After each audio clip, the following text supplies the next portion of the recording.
This episode of The Ginger Engine is sponsored by the Thomas the Tank Engine Man documentary. Watch Nick Jones's amazing BBC documentary, which was first aired in 1995, about the Reverend Wilbert Awdry and the Thomas the Tank Engine series. The documentary is out on limited release and copies are selling out quickly. I should know, I just got one myself. To purchase a DVD, Blu-ray or on-demand copy, please go to www.quantafilms, that's Quanta films, all one word, .co.uk. There are also two charming mugs quoting the Reverend W. Awdry himself. However, these are very limited, so they will sell out fast. Thank you to Quanta Films and Nick Jones in particular for being our very first sponsor. I really do appreciate it. Hope you enjoy the show.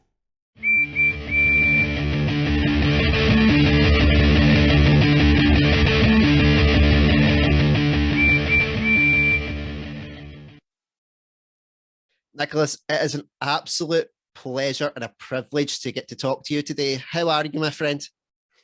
Well, it's going to sound like an old wreck, but I'm recovering from shingles. I didn't even know what it was until I had it, and I learned pretty quickly. Apparently, when I was a child, I used to get chicken pox all the time. It never quite goes, and well, it came back again, and it felt like I had creatures eating across my stomach late at night, and I got a bit of treatment, and then I made the mistake of going to the A&E at my old college hospital in London, and I wasted a whole day there. And in the end, the nurse volunteer said, "Best you go home. We can't help you." So I just had to wait and be patient. But it has held me up a bit. It's just a bit concerning, the way things are run in A&E. This was King's College Hospital in London, and used to be quite grand when I was a student there, but not so efficient now. But I've largely recovered, and all I can say is what I thought would take 10 days took about 8 weeks. But it doesn't know. I'm blasting on. I've just started one project about German Shepherds, why I love my German Shepherd, and I am having a final blast at what's called British Aviation Genius. My film's about Frank Whittle and Eric Brown, the inventor of the jet engine, and the very famous Scotsman Eric Brown, who is reckoned to have been the greatest pilot ever. I knew both men quite well, particularly Eric. And thirdly, I have got back into the world of what I like to call the Railway series. I know that generically it is known as Thomas, but as a child, many, many decades ago, it was called the Railway series by the Rev.W.V. Awdry. People always had full stops in those days. Yes. Quite not happy with them, but like some cricket scorecards and that sort of thing.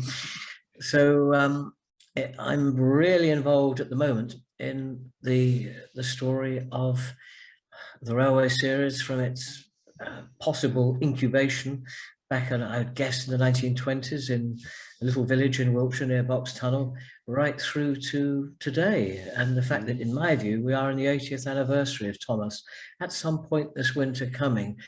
Opinion seems to be divided as to when the first story was read to Christopher, or created. It wasn't read, of course, it was created by Wilbert for his son. I think it's that winter of 42 to 43 in a Birmingham suburb, the height of all. It sounds pretty gloomy, actually. And also, I don't know, do you know a fan, Tom Jedsky, who's very involved? Tom really has been instrumental in getting me back into all this. He filmed me for his own forthcoming documentary called Behind the Steam. And then Brannon came along, Brannon Carty, and filmed me for his. I went up to Talyllyn initially and sat in Wilbert's study, which was quite extraordinary because the last time I was in, well, not quite the same room, but all the elements that, excuse me, make up the study, was back in 1994 at Sodor, no less. But the reason I mentioned all this is that many years ago, back in the 80s, I was fascinated by taking photographs to capture what I call the end of the old railway scene. It wasn't so much blue diesels, although they were on the way out, but it was a world where a lot of the railways still had express trains with buffet cars, signal boxes, gloomy old stations, and diesel express hauled locomotives. And I realise now, almost, well, between 35 and 40 years on, my photographs have got quite a novelty value. Not just because I took the wider scene rather than close-ups of the engine, but I managed to capture a great deal of the tail end of a railway scene that went back to before the turn of the last century. Mhm. And I'm going to turn those into a book as well. I've started scanning the pictures, and I'm not quite sure what to call it. I thought The Last Days of Diesel, like The Last Days of Disco, that film a few years ago. Yeah. But I think it's something which, I've got some notes to my left here, something which takes into account, it's the end of blue, the end of semaphore signals, and the end of a way of life on the railways. It's a personal journey, just going around the railway scene in the first half of the 1980s. One thing I never did was actually write down what the train was. And obviously I could see if it was a peak or something like that, but I never wrote down this is the 10:06 from St Pancras to Derby. But I've got a fairly good memory, and I can remember a little storyline that goes with most of the pictures. So not only am I remaking the Thomas the Tank Engine in superior form in a very limited edition with remastered material, starting with the Woolwood interview, I'm making bonus features for it. We filmed Mike O'Donnell, which we can talk about in a minute if you like. And I'm also going to bring this book out. So I want to offer a kind of limited edition, but fairly attractive, if I say so myself, railway package with a nice documentary, bonus features made today, with my own insight looking back on the whole Thomas phenomenon since 1994, a long time ago. And thirdly, a book with lots of lovely photographs. Oh, definitely. Well, you've already got my pre-order for the Thomas the Tank Engine Man documentary. I was on that like a rash the second I heard about it, but I will definitely be pre-ordering your book once it's ready. Please keep me informed. That'll be up on the website pretty soon, actually. Yeah. In fact, what I might do, did you follow me on Twitter? I can follow you on Twitter. Well,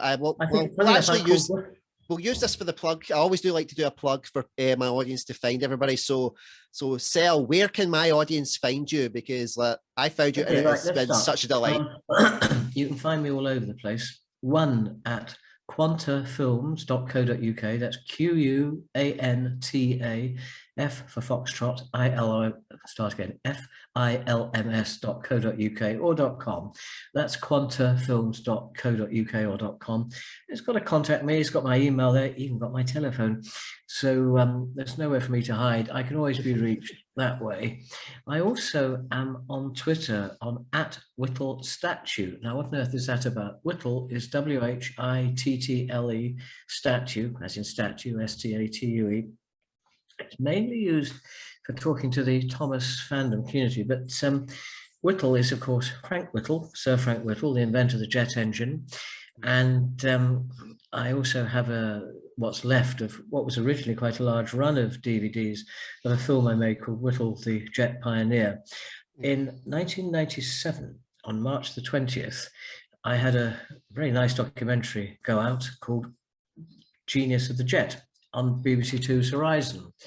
And I didn't know the editor of Horizon, but what persuaded him to run with the idea was I had shown him from the BBC archive my previous BBC film, which of course was the Thomas the Tank Engine Man.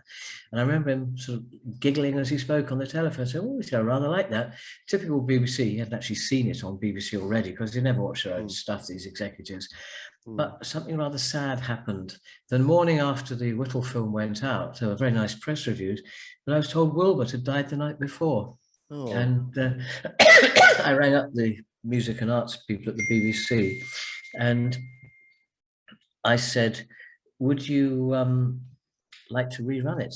And they said, yeah. So that explains why in April, the documentary got its second showing on British TV. And it's just the way things were back in the 90s. You could make a lovely film, and you could make a pretty good one back then. It came and went. Might get repeated at 2 o'clock in the morning on a Sunday. I didn't even get that honour. Genius of the Jet, the Whittle film, never got repeated in Britain either. What did happen was that BBC World came along and they showed it a lot. But the bookmark series on BBC Two in which this went out BBC never really did anything with it, and after the editor left to go on to higher places, I think Bookmark more or less just evaporated. So I was genuinely flattered to find that it reappeared on YouTube probably about 12, 13 years ago in clips here and there. And the film got a new life and found a new audience. And there are quite a lot of bookmarks made. Each episode, each series had maybe 8 episodes, often about authors that nobody ever heard of. And the idea of the Wilbur Audrey film was it was an attempt to be a bit more populist, although the people I was dealing with at BBC were not very populist, shall we say. And yet that one, and oddly enough, another one about Edith Wharton, which I remember, seems to be the only 2 episodes of Bookmark that have any ongoing life whatsoever. And mine is the only one that's available, albeit in limited edition. But I guess the reason being that not only are the books very popular, but also the TV series just goes on forever. When we were filming it in 1994, I had no idea it would still be being produced in some form or other, albeit in a very different form, shall we say. Definitely. Well, and I remember watching that the first airing of the Thomas the Tank Engine Man documentary on BBC Two in 1995. My grandparents had recorded it for me, because as we spoke about, I am a massive Thomas fan. Well, and anything that was to do with Thomas, my grandpapa knew would be a winner. And no, that's perfectly all right. And I absolutely loved it. I just loved it. I loved everything about it. I mean, very nice to hear, because there's nothing more satisfying than actually finding people who A, enjoyed watching it, but B, still remember it decades later. And one thing I remembered in particular was it was the nice music that you used when, and it would come up with the cards with some information about it. It was such lovely, calming music. It always made me feel really safe. And but I loved the whole thing around it, like the way it was shot, the way it was produced, the interviews as well. Well, obviously the footage with Audrey is a highlight. The footage with Christopher, another highlight. But so tell me how it came to be, and tell my audience how that came about. How did the idea form? Sorry, what came about? How the actual documentary came about. What was the thing that got this process going? Okay, right. Where does it all begin? Obviously, I suppose it begins at some time in the 1960s when my mother is reading me bedtime stories, particularly of 2 books. 3 Railway Engines, which is the first one, and 4 Little Engines, which is book number 10, I think. It's the one. All my life I carried these images of Skarloey and Sir Handel and Sir Haydn in my head. More practically in 1993, my mother was on a high-speed train at Swindon, going back to Wiltshire, Chippenham, and it was when people sat around tables in trains. The HSTs hadn't quite been turned into high-speed buses at that point, where you couldn't see over the seat in front. And at Swindon, this guard blew a whistle on the platform and maybe even waved a green flag. And this little boy sitting in this table, or maybe in the next row of seats, shouted to his mummy, "Look, there's the Fat Controller," he said. And people smiled and laughed and thought nothing of it. My mother came back and told me that story, and I thought it was quite funny. And I wouldn't have had any thoughts about the books for decades. I was well aware that in the mid-80s, the David Mitton Brett Allcroft series started, and I remember thinking what wonderful publicity photographs it had. From the start, they seemed to capture the style of the Reginald Dorby era, which is my favorite era. But when my mum came back, she told me the story, and she said, "I wonder if Wilbur Audrey's still alive." Now, you may think, well, just look up on your mobile phone and find out. But in 93, we did not have mobile phones. The internet was all very theoretical, hardly existed in practice then. So we got out an old copy of Who's Who, and we found that Wilbur Audrey was indeed alive. His phone number was there, his house address was there, Sodor in Rodborough Road, I think, on the outskirts of the town of Stroud in Gloucestershire. He was not only alive, he was actually living barely 15 miles away from us, perhaps 18, just outside Stroud, and we were near Malmesbury. So my mother wrote a letter to him, and he replied straight away and agreed to meet. And she wrote an article for a magazine called The Oldie, which had a column called Still With Us. And on this premise that, my God, is he still alive, or are you still with us? And that he explained the story of the books. Maybe it's about 800 words. I've got a copy of the article somewhere. But my mother also noticed, this would have been late 93 when the article came out, that 95 would, of course, be the 50th anniversary of the first book, 3 Railway Engines. And stretching it a bit, I think it's the anniversary of the actual writing of the Thomas book, Thomas and Friends, with the famous cover, Smiling Engine. Yes. And she thought maybe I could turn it into a TV program. And we went along to meet Christopher Audrey. I think what happened was that Wilbert probably said to us, you must meet Christopher. It's because, or maybe it was Hilary. I recall that late 93, we went back to Stroud to meet Wilbert and to learn more. And he was still sitting up then. Hilary was there looking after him. His wife had died by then.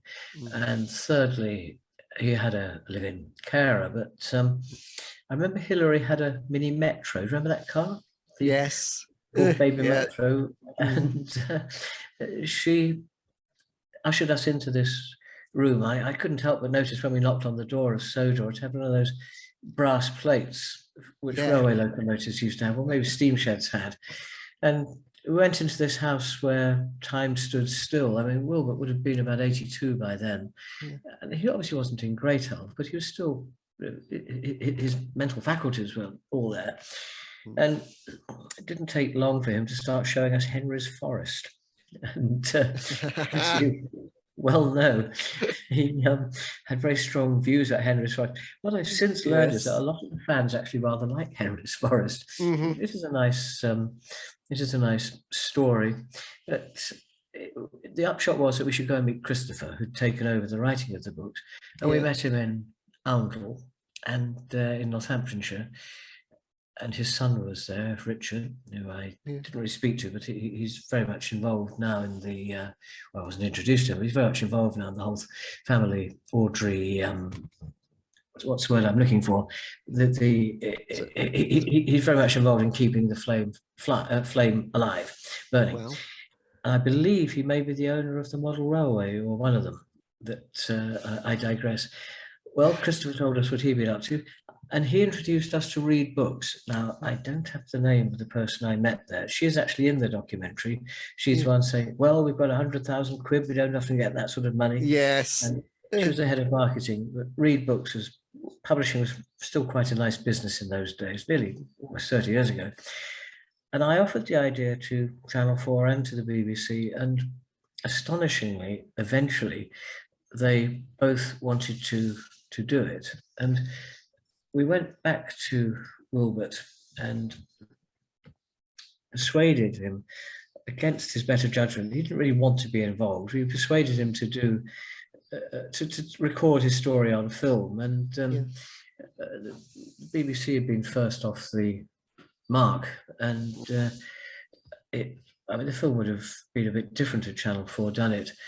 I mean, the interest at Channel 4, believe it or not, came from their long defunct religious department, because of course Wilbert was a vicar. They had a series called Witness, and that was a story loosely associated to religion and moral issues, and it would have been a perfect fit there. But BBC, I remember coming back one evening, phone call, an answer phone message Friday evening saying, stop, don't talk to Channel 4, we're really, really keen. And I thought, well, that's great. And we then went to, we got the money, we were offered the money to film Wilbert telling his story. And by then his health had declined further. He had osteoporosis, which massively reduced his mobility. He was really keen to have us along. I recall he did ring me about a week before we turned up, because it was a sunny day and I was standing by the window on the telephone looking out over the Wiltshire countryside. And he said, I feel it's taken the BBC rather a long time to come and film my story. And I could only say yes, exactly. So it was part of a phenomenon which really became quite apparent and quite sad making the production, which is a lot of authors do not or never did rate Robert Audrey. It's the same with Enid Blyton. It's not just that you're writing children's books. Roald Dahl writes children's books, and nobody's ever rude about him. Well, they're rude about him because he could be quite horrid about people, but nobody ever criticised his works. But there's something about the works of Robert and of Miss Blyton that they just seem to raise the hackles of other authors. But you know, they're a sneering crowd, book writers, so it didn't worry me, but I could see that it was this mindset that had stopped Wilbur getting the recognition he was entitled to, and I don't think he ever did get proper recognition as an author. Anyway, we filmed him about the day before we were going to film him. He had a fall, he got up specially, and he was therefore very heavily medicated for us on the day we did film him. Yeah. And it was very slow going at times, but we got lots of nice bits of storyline out of him. It's a very poignant story, really. But I think, I mean, the Wiltshire, the Audrey family are quite a well-known name in Wiltshire, not far from where my company was registered. There's a little village called Notton, Notton, on the line from Chippenham down through Melksham to Trowbridge, I think, and Bradford Junction. And there's this rather spooky looking country house which used to belong to the Audreys, quite a hefty house. And I think it's there that Wilbert's grandfather, Sir John Withers Audrey, lived. And he was at one point, he was a leading light, but also the chairman of a railway, I think called the Chippenham and Weymouth Railway, that got absorbed into the Great Western. But that line is still there. It runs from Thingley Junction, just outside Chippenham, down through Melksham and to Weymouth eventually, certainly via Westbury, Castle Carey, which has been in the news lately because it's Glastonbury link. But we had a great time filming Wilbert, and the strange thing was that the letter from BBC was a bit ambiguous. I thought it was just a letter to say we want to film him, but in fact it was a letter to go ahead and make the whole film. And you know, it's just one of those projects where after much pushing, everything started to happen and to move in the right direction. So in no time, I thought we must find a preserved railway to film. And the one that I looked at, I was given by Reed Books, I think a list of where Thomas days out were going to be held. And the most practical one coming up was at the start of October in Minehead on the West Somerset line.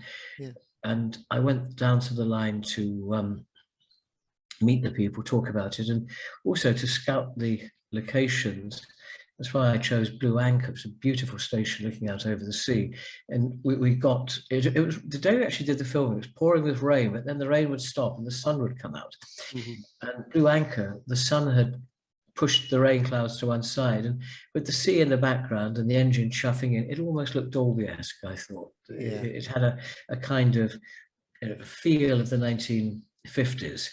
Very nice. And I showed around the signal box in Blue Anchor, which I always loved going on signal boxes.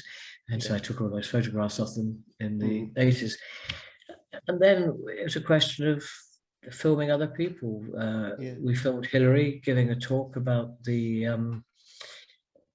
growing up with Thomas, as she called it. My mother was in the audience there. It was silver hair, looking a bit like me. My mother is still alive, but in very poor health now. She'll be 94 in November. But we asked to film Christopher, and we'd film him a bit later on at, where was it, in Spalding. He was doing a book signing, which is quite a job to get to in a hurry at a weekend. But Christopher was on very good form when we filmed him. In the meantime, we filmed at Reed Books. We also filmed out in Essex at the home of Eric Marriott, who was then alive. And Peter Edwards came along with one of the guys who'd had to sell the books back in the 1950s. And bit by bit, we built up a picture of the whole story. We also filmed at Reed Books itself in Brompton in central London, and that was good fun. We saw the artwork being restored and got out the old artwork from that safe with Rosemary Debenham. In '94, many of the people had been involved in the early stages. who'd have actually worked with Edmund Ward were still alive. Now, possibly one or two of them still are, I don't know. I met Reginald Dorby's daughter, Kate Holland, but I can't remember why she wasn't in it. But Brian Sibley was writing his book at the time, and Brian was immensely helpful. And we filmed him at the Swindon Railway Museum. Now, we filmed him at Swindon the same day we filmed Hilary, I think at the De Vere Hotel, giving her talk on growing up with Thomas.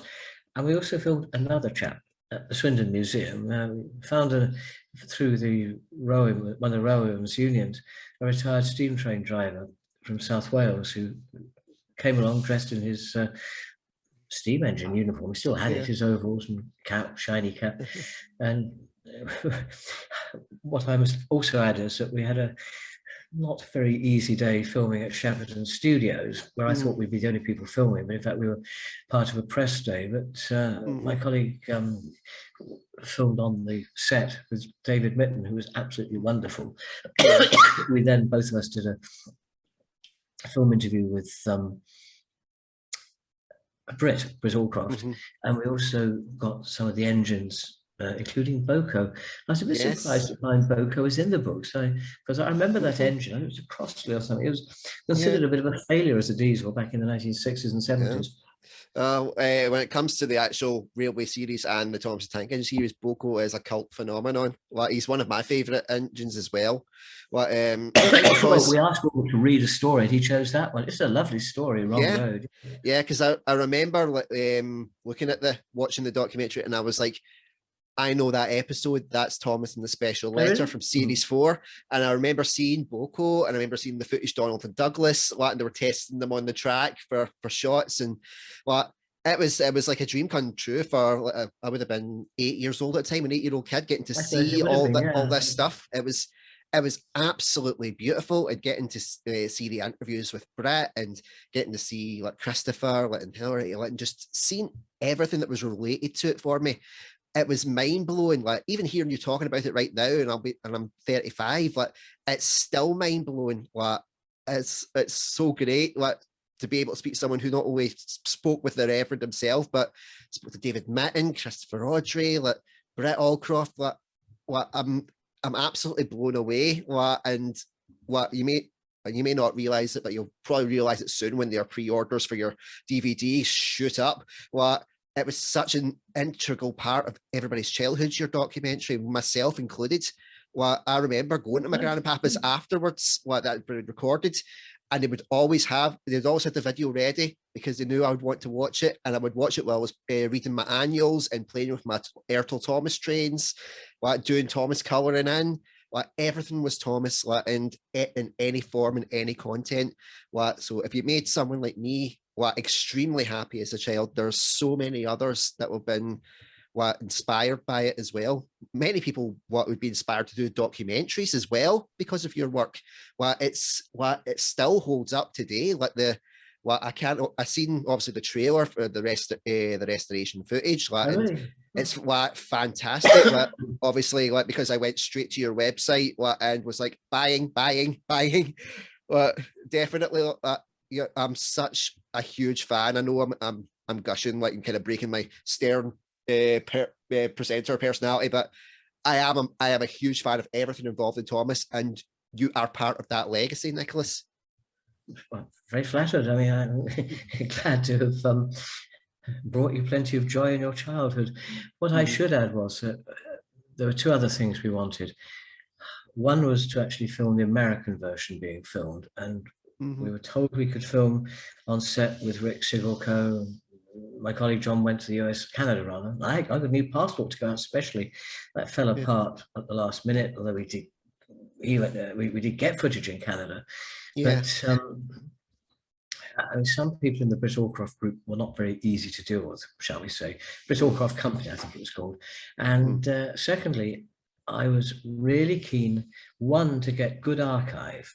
And I wanted to get lovely footage along the sea wall in Dawlish, 1950s steam trains and lots of people going on holiday in red and cream carriages. And although I found some footage, it never got used. What I did find was Ivor Peters' footage of the engines going up the Lickey Incline. Now, I thought Yes. that's what we want, because it's the Lickey Incline, not far from King's Norton, where Walbert would have been inspired to read the story to, or make up the story to Christopher about the engine pushing up the hill. It almost replicated his childhood in Box between Middle Hill and the main tunnel. The second story of that book, Edward and Gordon. Well, I always remember hearing again watching the documentary and seeing that footage and having the reading of the story behind it as well. And again, it was like watching the book come to life for me. It was so fantastic getting to see these engines and this inspiration. And let's say that a lot of the fans felt the same, they still feel the same about it. So tell my audience. I really wanted, I discovered when researching the idea that Pete Waterman was a great fan, and I insisted we filmed him. And to my dismay, the BBC cut it out. He was talking about how, I remember it's a lovely where it says, all children love Thomas, but I especially look forward to my Christmas because, he said all children love Christmas, but I especially look forward to my Christmas because I knew I'd be getting the new Thomas book coming out. And he told a very sort of folksy story about living in Coventry in the late 40s and early 50s.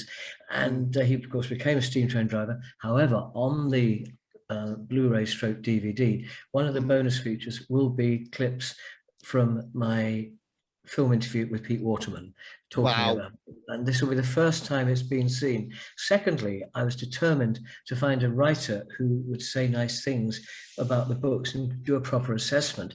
And we wrote to one writer after another. And a lot of them were just sneering and dismissive of the books. But one guy was really good, and that was Michael Rosen. And it was a wonderful day filming with Michael. Yeah. He was great fun. And he told me something funny. He said that as a child, he lived in Pinner in Middlesex, where I used to live as a child. It's on the Great Central Line on the one hand and the Metropolitan, but also on the old LNWR, the West Coast Line as it's now called. He said his older brother, he said he used to go train spotting with Michael Portillo's older brother. Wow. And this was long before there was any suggestion that Michael Portillo might end up on telly. But I've always associated the Portillo Senior with railways. And it's a bit of an irony that Michael Portillo has, after failing to become Prime Minister, shall we say, has ended up being on telly as a travelogue and train expert, because I think it's more his older brother who liked the trains. But Michael was fantastic, and he was one of the best people to meet in the film, along with Pete Waterman, who you will now be able to see in the Blu-ray stroke DVD via the extra features. But also my colleague John went to Japan, and all those wonderful scenes of that boy shopping. I remember watching that and thinking, wow, I want to live there. It was so beautiful just seeing all those toys. It was fantastic. Well, and finding out as well, obviously, because back in the 90s, what we didn't know really about Shining Time Station in the UK. No, we didn't. I'd never even heard of it until 1994. And we didn't really know that it had become so popular in places like Japan and the United States, because, as you said before, it was very much on the phone. Internet was not even really a thing. But it was something that as I got older and found out more about it, that was one of the first things that really enlightened me that this is a worldwide phenomenon. I think from one of the things I remember from the Japanese one, did they not say that they told them that they invented Thomas? Sorry, you're cracking up a bit. Can you speak a bit louder? But no, of course. One of the things in the documentary that I watched when they went over to Japan, I think they said that it was them that created Thomas. They were saying that to their audience. I remember seeing, I can't remember if it was your documentary or another one. I'll soon find out when I get the DVD. But I remember seeing it going, wow, did they really, really say that? Did they really claim that? It's extraordinary. I can remember how Japan was seen almost 30 years ago. It was very, very, well, it still is a very rich country, but it seemed to be much more prosperous than the West at the time. And it cost an absolute fortune to film in Japan. I remember collecting £3,000 in petty cash for the crew as a float, which is certainly about 10 grand today, carrying it on the underground. But yeah, I was surprised too, clutching it under my jacket.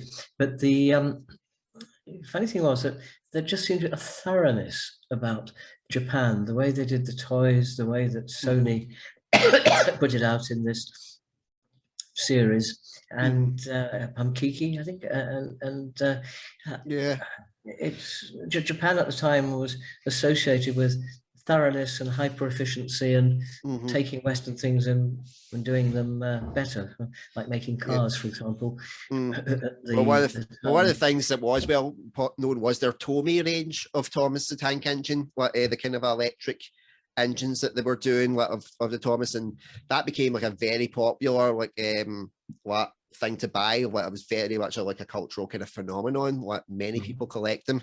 But obviously we had the Ertl ones, Ertl trains, which I have, and I am so thankful that I have them.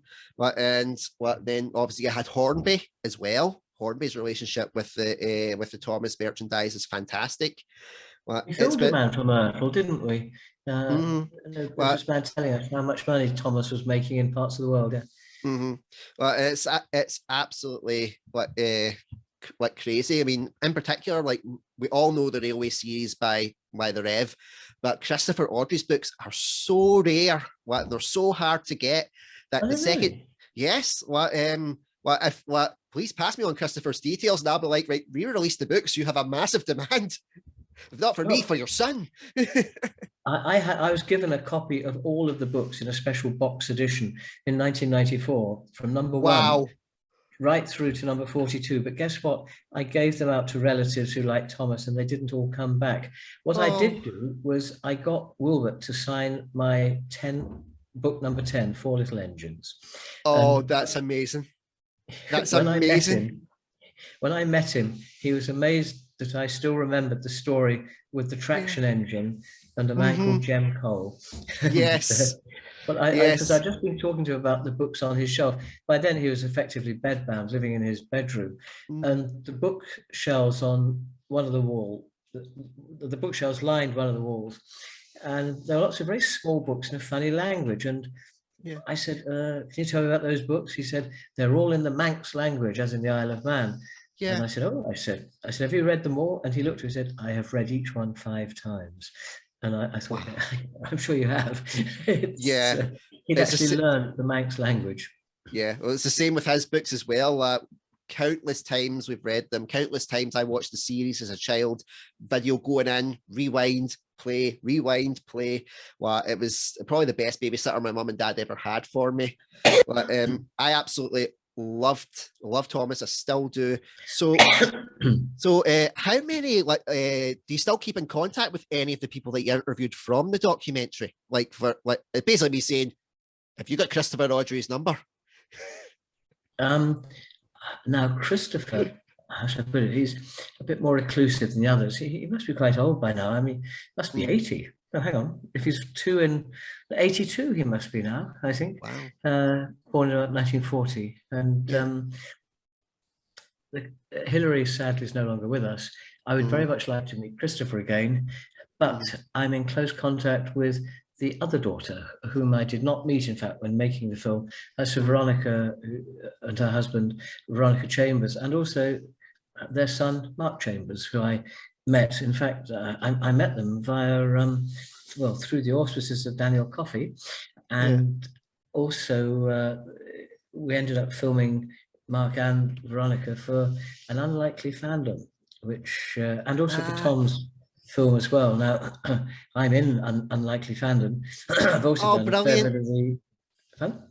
Brilliant, because that's something that the Thomas fan community is desperately looking forward to seeing. The Unlikely Fandom coming out in coming out at Christmas, I think. And I provided bits and pieces for it, but also I'm in it. But my colleague and I directed the filming that was done in England and Wales. We didn't get to Scotland. We did have someone come down from Scotland, and also somebody from Northern Ireland, in the form of Michael White from Ulster, and Ryan from not far from you, I suspect, Stirling.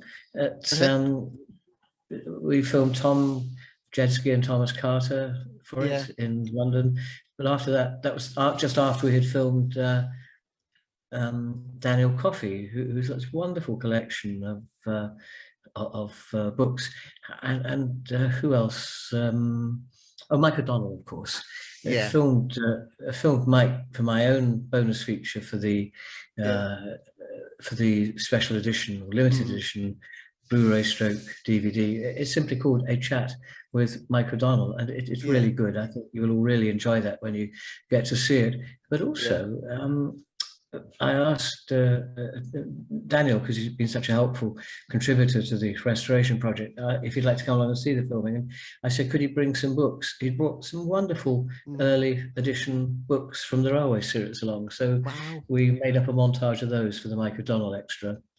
Oh wow, that's absolutely I guess we could use the Pete Waterman thing as well, actually, come to think of it, because Pete is, I think Pete Waterman was born in about 1945, so he's therefore grew up with the books, but he's recalling the age when you had these books coming out once a year. I mean, when I was a child, the big treat used to get the new Beatles record every year. This was back in the 60s.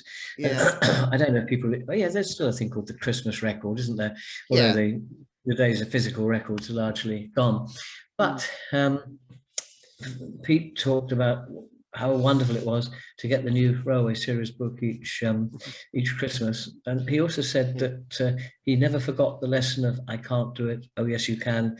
He said that helped him, propel him to a quite spectacular success in the musical industry. But of course, he also worked on the railways, and I gather he's got this one of the best model railways in Britain, in this instance, of London Spa's Great Western Station. Yep.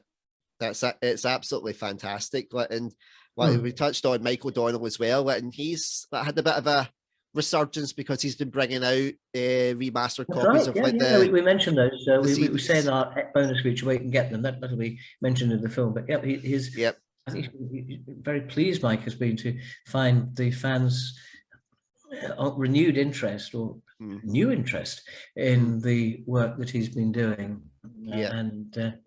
I've also got copies of them as well.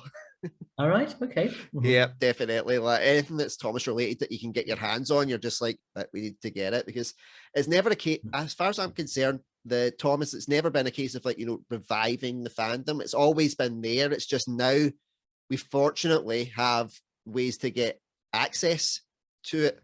Like for example, through the documentary, that's been released. Michael O'Donnell's re-releasing his music, and we're itching to get that. All we need is to try and get I think it's Egmont Publishing that own the book rights now. Get them to re-release Christopher Audrey's, and they will sell like hotcakes. Everybody is like, I don't know what the arrangement is. I guess it gets tied up into Mattel Books, but I think the Audrey family are quite close to Mattel Books now. And purely separate note, I saw that Britt Allcroft reappeared on Facebook the other day. Yes, maybe I saw something this morning that she said she'd been off for a few months because she'd been poorly, and I hope she's better now. I constantly get poorly myself, and the feature of getting old. But what I think is so sad is that David Mitten can no longer be around to see the huge interest that still exists. It was a great pleasure to film him at Shepperton that cold and wet day in October '94. It really was horrible weather that day, but he was so helpful and cooperative. He had a kind of confidence and a charm that I've learned a great deal more about his work, also that of Rick Sigelkow in North America. And I really think that David is one of the great unsung heroes of post-war children's television. Oh, definitely. Like he's still widely respected and widely regarded, especially amongst the Thomas fandom and the Tugs fandom. Like, because he obviously went off Yeah, and done. I learned all about Tugs recently too. Yes. Yes, well, definitely. Like, Mike worked on Tugs, he told us. Like, and it was like it was fantastic. Like, it was one of those rare series. Like, it's only 13 episodes long, and there's as much clamor for any behind the scenes or extra cuts of episodes because they were constantly cut for time. And we're all like, do these 20-minute cuts exist rather than these 15-minute cuts? And like the Tugs project has done great work with raising awareness for it again as well. And it's absolutely fantastic. Like, recently, I don't know if you'd seen, there'd actually been some leaked images of David Mitton had drawn what some of the TV series Sodor Map as of series 3.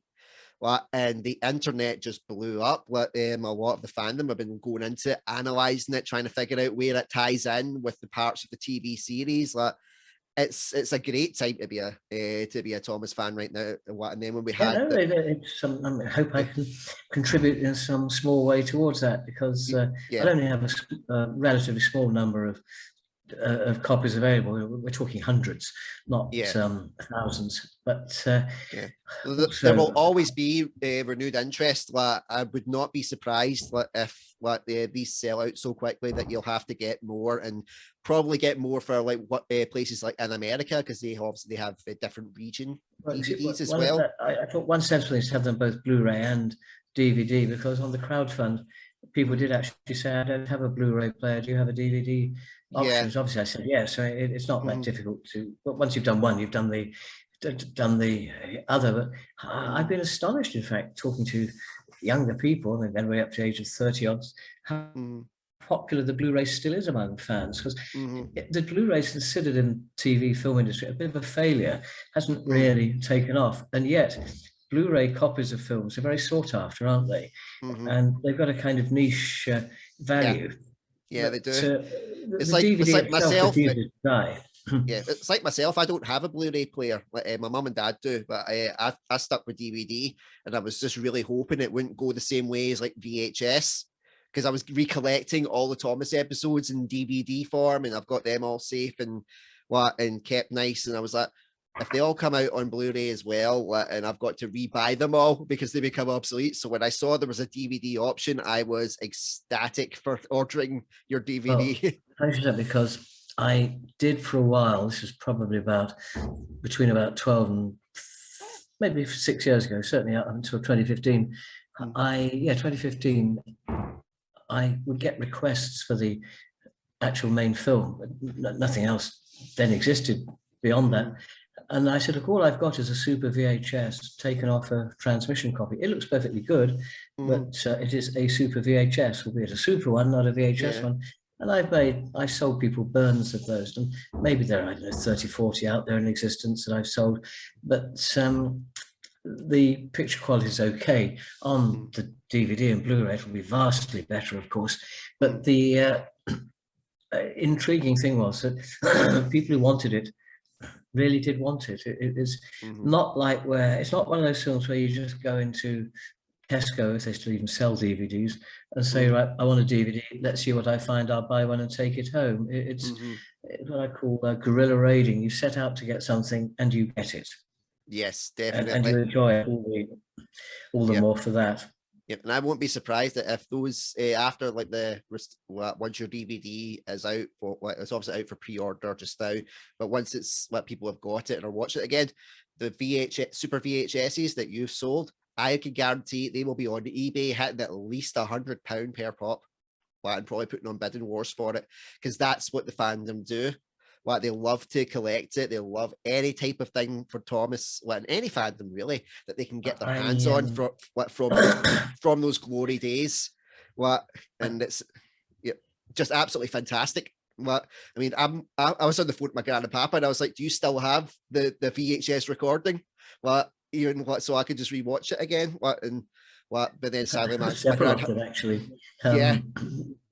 I've got one with both that and the Frank Whittle documentary on, which both went out in '97, of course. what I have noticed, I've been a little bit shocked to find that lots of what are not relics, but what's the word I want? Items from the TV series, particularly the early days, occasionally have been rescued out of a skip or something, and companies are reselling them. And I don't know how genuine some of these things are, or even how rare they are, because I know they had lots and lots of copies of Faces at the Shepherd, and I'm astounded at the amount of money fans are paying for these things, aren't you? Yeah, definitely. But when you see what they do with them, like in particular, I think one of the biggest ones is Tom's props, and they've restored a lot of like items like Tom's got the most wonderful props, hasn't he? Yeah, especially other great collections. Especially because I was amazed at Daniel's stuff. Especially because they've got Sir Handel and Duke. And that was they're also like massive cult figures in the Thomas series as a whole as well. Well, Tom and Thomas Carter displayed their Percy and Thomas, and I think was it at the railway exhibition in Basingstoke. You're aware there was a show in Basingstoke? Yes, yes. Did you go to it? I never got a chance to go down, but I was a hike from Coatbridge, I'm sure. It's hard enough getting there from London because the trains, ironically, weren't running between, past Woking onto Basingstoke. You had to catch a coach from Guildford, which I did not enjoy.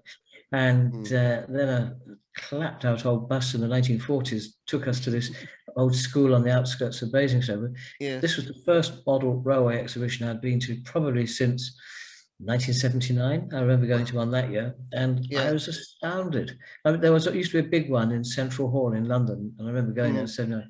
I was astounded at the sheer quality of the model railways and the imagination that went into them. I really thought that model railways would be on the way out by now, and the whole preserved railway thing. I'm also very involved in aviation heritage through the Frank Whittle, Eric Brown films I've done. And how shall I put it? Aviation heritage faces a far more uncertain future. And I think that's for two reasons. One, you have to, if you're going to preserve an aircraft, you need an airfield to put it on. And the temptation of whoever owns the airfield to build houses on it is enormous. But secondly, you cannot really take your fan base up in the aircraft because at best they've got one seat for the pilot. Secondly, it's a brave man who goes into an aircraft 60, 70, 80 years old. Whereas by contrast, I was down at the Mid-Hants line, a lovely place. And that's where I took that picture of Thomas, in fact, or an engine looking like Thomas. And of course, with preserved railways, you can go on one, sit in a nice, spacious old Mark 1 or 2 carriage, like when I was young, they're everywhere. And you can actually have a train ride. It may not be a cheap one, but it's far more fun than going on a real train these days. I mean, they're not running at the moment anyway. But the whole world of railway preservation, I had thought would be defunct almost by now, because I have got the haziest memories of steam engines when young, and very hazy, just a plume of smoke in the distance. You realize, that's a train. But obviously I've seen them in preserved railways. I can barely even remember the diesel engines of the 70s. But the intriguing thing is that model railways and real preserved railways seem to have got a new lease of life, in part through things like Thomas and Friends.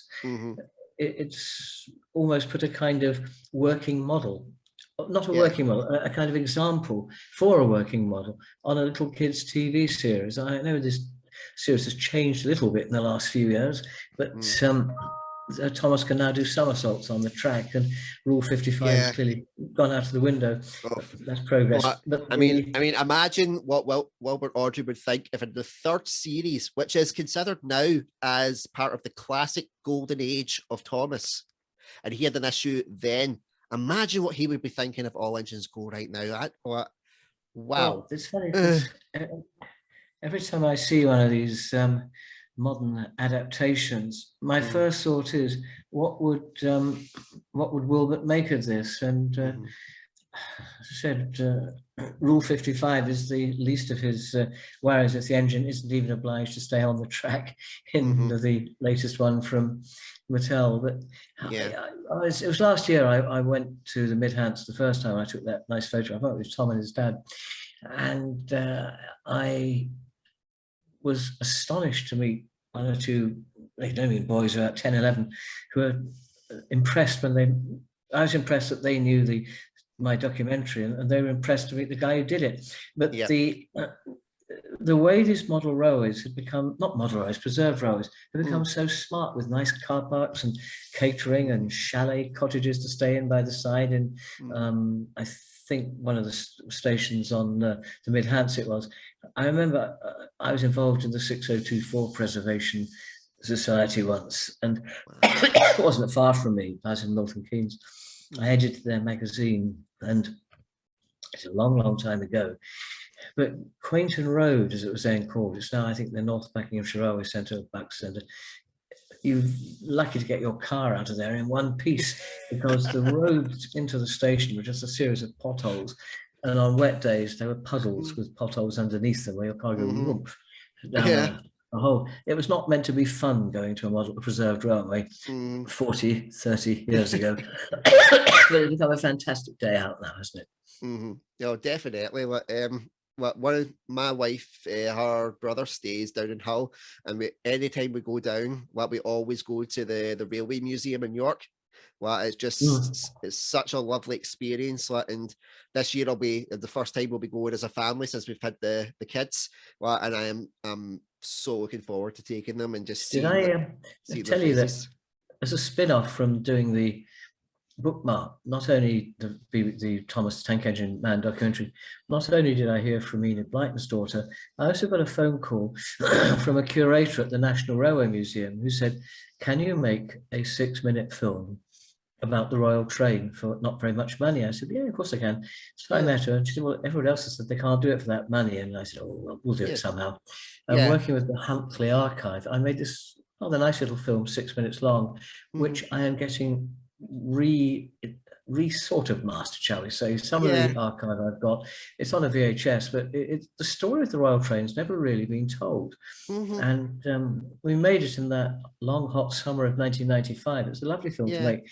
I'm hoping to get a copy of that up on my website as well, probably as a download. I called it the Royal Road because I know that's what the Great Western used to be called, but really I called it that because it's Royal Trains. But it was fascinating to see the archive of the Royal Train in the 1940s and 50s.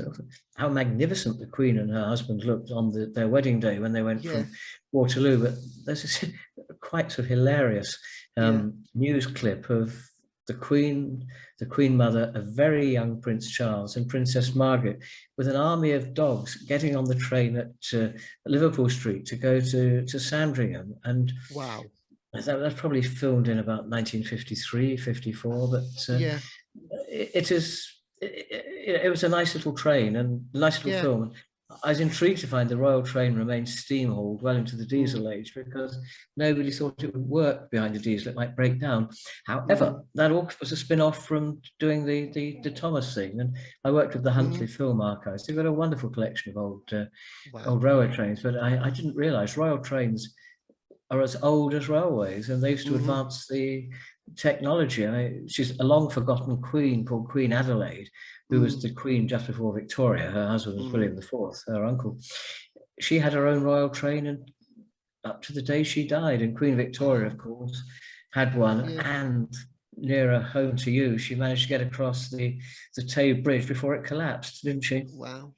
Yeah, she did indeed. And she was, one of the things that we always remember for Queen Victoria was the steam age. It was kind of that golden age that came about during that run. And obviously, Flying Scotsman was popular around that time as well. And he's still popular. He's the train that any go to fan who knows their stuff or even just wants to learn more. Flying Scotsman is usually the place to start.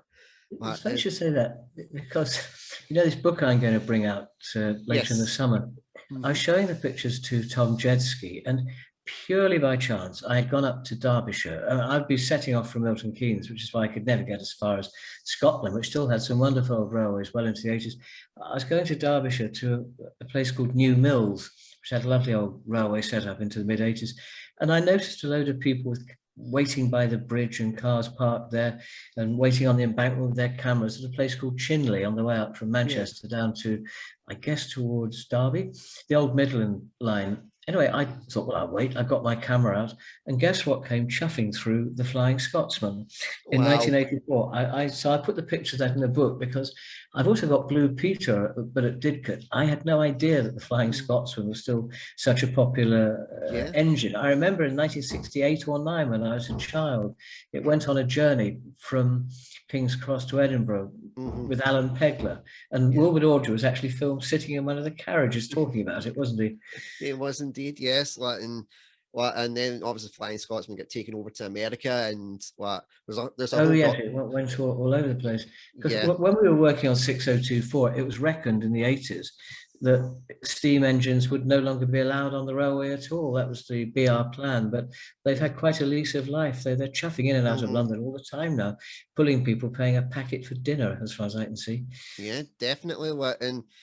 It's something that, it's something that's instilled like kind of through the generations. I had a guest on my podcast. She's a vicar and a comedian, Maggie Whitehouse, and her father actually owned like a steam train. He'd bought it outright and restored it, and it was the same. She got to go to China to write books about the railways system over in China, which is absolutely fantastic. So she got to do that as well with her dad, and she became a fireman when she was 12, because she just was on that train with her dad all the time, and learning how to drive it. They learn fireman. It's so fascinating, and it's something that just gets instilled through the generations. And this was me. I was talking to someone who I thought she's a stand-up comedian and a vicar. And then I find out that she'd met, Wilbur Audrey, and they'd been to his railway, and it was kind of the same as when I'm talking to you. I'm like really, really excited. It's so fascinating, and it's one of the things that I love doing. When it comes to this type of thing, you get to hear so many amazing stories. I mean, but to speak to someone who is people who were in the presence of someone who is so loved and revered around the world, in Wilbur Audrey, and to be part of that story, it's mind blowing for me. I've often wondered what is the appeal of his stories, and I was telling you that when I was after the film went out, I met Enid Blyton's daughter, Gillian, and she said to me that her mum was such a good children's author because in many ways she still retained the mind of a child. She knew how a child thought, and she could write in a way that would appeal to children. And when Wilbert says at the end of the documentary, I'd like to be remembered as an author who perhaps understood children, how a child's mind worked. That's an author who perhaps understood children, perhaps understood how a child's mind works. I don't know. It was he was bang on the nail there, because successful children's authors do manage to get into the mind of a child, whereas an awful lot of them, probably more today than ever, are preaching like mad at children. But Wilbert, in fact, said he himself in around the time of the First World War is ending, he and his brother had to read these children's books, which were really just morality tales to tell children how to behave, and they didn't like them at all. I think he took children's writing in a new direction, but as I said earlier, the attitude of other writers towards him was sneering and condescending. There's one author from whom I have a letter, which I'd asked if she'd like to be in the film, and I suppose I'd better not mention her because she may still be alive.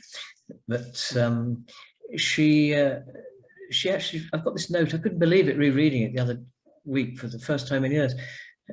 She said, I've always found his books rather meretricious, in other words, a smart-ass word, but not worthy of serious consideration. But then she said, but perhaps that's why you're studying him anyway. And I thought, give it a rest. It's the snobbery that people have shown towards Wilbert. And the simple truth is that in Britain, particularly in England, nothing brings out the worst in a person than being a successful author. They look down on the rest of the world, and academics particularly, Yeah. are the most censorious bunch. But many years ago, I saw this fantastic movie called Shadowlands with Anthony Yes. Hopkins Yeah. about Clive Lewis. And I just remember the Chronicles of Narnia as a child, that kind of thing. But what I didn't realize was that he himself was brilliant at writing for children. And I think Brian Sibley was actually involved in the early development of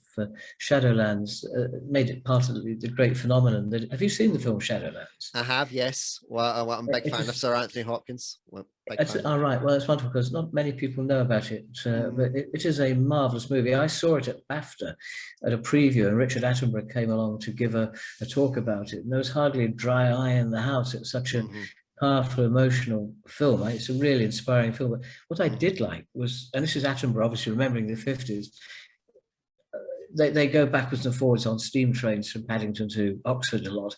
Yeah. They filmed it on the Great Central in, I think, Loughborough, and they got the dirty state of a 1950s engine to perfection, didn't they? Yes. That's what, for me, made the film so good. One thing that I really despair of it in Preserved Railways is they're always so immaculately clean, particularly in the film and TV adaptations. As if they even nowadays get the railway right. I remember there years ago, there was a very good drama called Cream in My Coffee, 42 years ago, set in Eastbourne, and they actually filmed the engine puffing out at probably Horsted Keynes, and therefore they got the railway right. But nowadays it's quite common to have a Midland Railway train when it's set in southwest England, that sort of thing. They no longer really care because they don't know their trains. But the use of that mucky old engine on the Great Central, I thought was a really inspired choice. But yeah, you've got all sorts of funny preserved trains now. It seems to me to see an air-conditioned coach in the 70s painted chocolate and cream looks very, very weird. I think the trains are just a little bit too perfect now on the preserved railways. I think it is one of the things that they do. You have to try and they want to take pride in their work, and I totally understand and respect that, definitely. But as you said, if they were in proper working steam, they would not look so immaculate. But it's one of the things that people said to me that I've said, and probably said to yourself as well. Steam engines are the closest thing to life that humans have created. Like the artificial intelligence, like in the way that you warm up the train, the way you get it set up, the way it comes into steam. It's just like it's like it's coming to life. And I've always found that fascinating. And you always felt that with reading Audrey's books as well. But among the fan community, and one of the things that I try and do with the series Railway Reviews is to show that Wilbur Audrey was not just an author who understood a child's mind. He also understood his audience that he was growing up with. He wrote those books over like 27 years. The people who were getting them read to them as children at bedtime were probably reading the later issues to their kids while they were coming out. And they dealt with such heavy-hitting topics. They dealt with nationalisation. They dealt with the rise of diesel engines. They didn't shy away from the fact that engines would be scrapped. And I remember one of the illustrations, I think it was from Stepney the Bluebell engine. It was when the Edwards both took over the illustrations. It terrified me because it was engines that were just waiting to be scrapped. It filled me with such fear, and that just showed how good it was, and the writing as well of obviously Percy recanting this story of on the bad railway, which was our nationalised railway. They were getting cut up, so engines were trying to escape to find a better life on Sodor. These are things that the fans love to digest, they love to look into. And to say that Audrey was is being looked down on upon authors, but I would say there's a reason why Audrey is so remembered and so loved among fans around the world. He understood children, he understood the adults that had to read the stories to the children. And in my case, when my sons were they were premature, so they were in hospital for 6 weeks. So every afternoon I was going in to see them, and I took my 60-year anniversary railway series. They're great fans too, are they? Yep. I would take them in, and I would read them the stories every day. Like, and it's such a beautiful memory that I'll hold on to forever. It was something that gave me real hope in a dark time. Like, and I just remembered something that Christopher Audrey said to me. He said that in the 1950s, the sketches, the artwork in the book, even then seemed a bit unreal, because he said in the 1950s, most trains and the locomotives pulling them were scruffy and dirty. Only the really immaculate express trains got the polished green paintwork or maroon. He said that even in the 1950s, the railways seemed in the Dolby artwork to be out of a different age. That you had to go back to pre-World War I to have these very bright colours, immaculate polished engines. And I guess, in fact, that I mean, supposing you're 70 years old now, you're born in 1950. Well, my Donald, born in 1952. You'll have steam trains almost until you're 16 if you live in the northwest of England. But it's unlikely that you'll often see a very clean steam train in the 50s or 60s. I'm told that as a child, I was mad keen on the A4 Pacifics when I was about 2 or 3 years old, and we were living in London. I'd insist on being taken to Hadley Wood, just outside London, on the King's Cross line, where it goes out in the countryside, to see them. And apparently at the age of 3, I sketched Sir Nigel Gresley itself, the engine, because all had names, these engines. Now, I'd love to say I got the picture that I drew at the age of 3, but I'm afraid I haven't. And I can't lose the worst of it. Some people have got very good memories of their childhood. I have absolutely no memory whatsoever.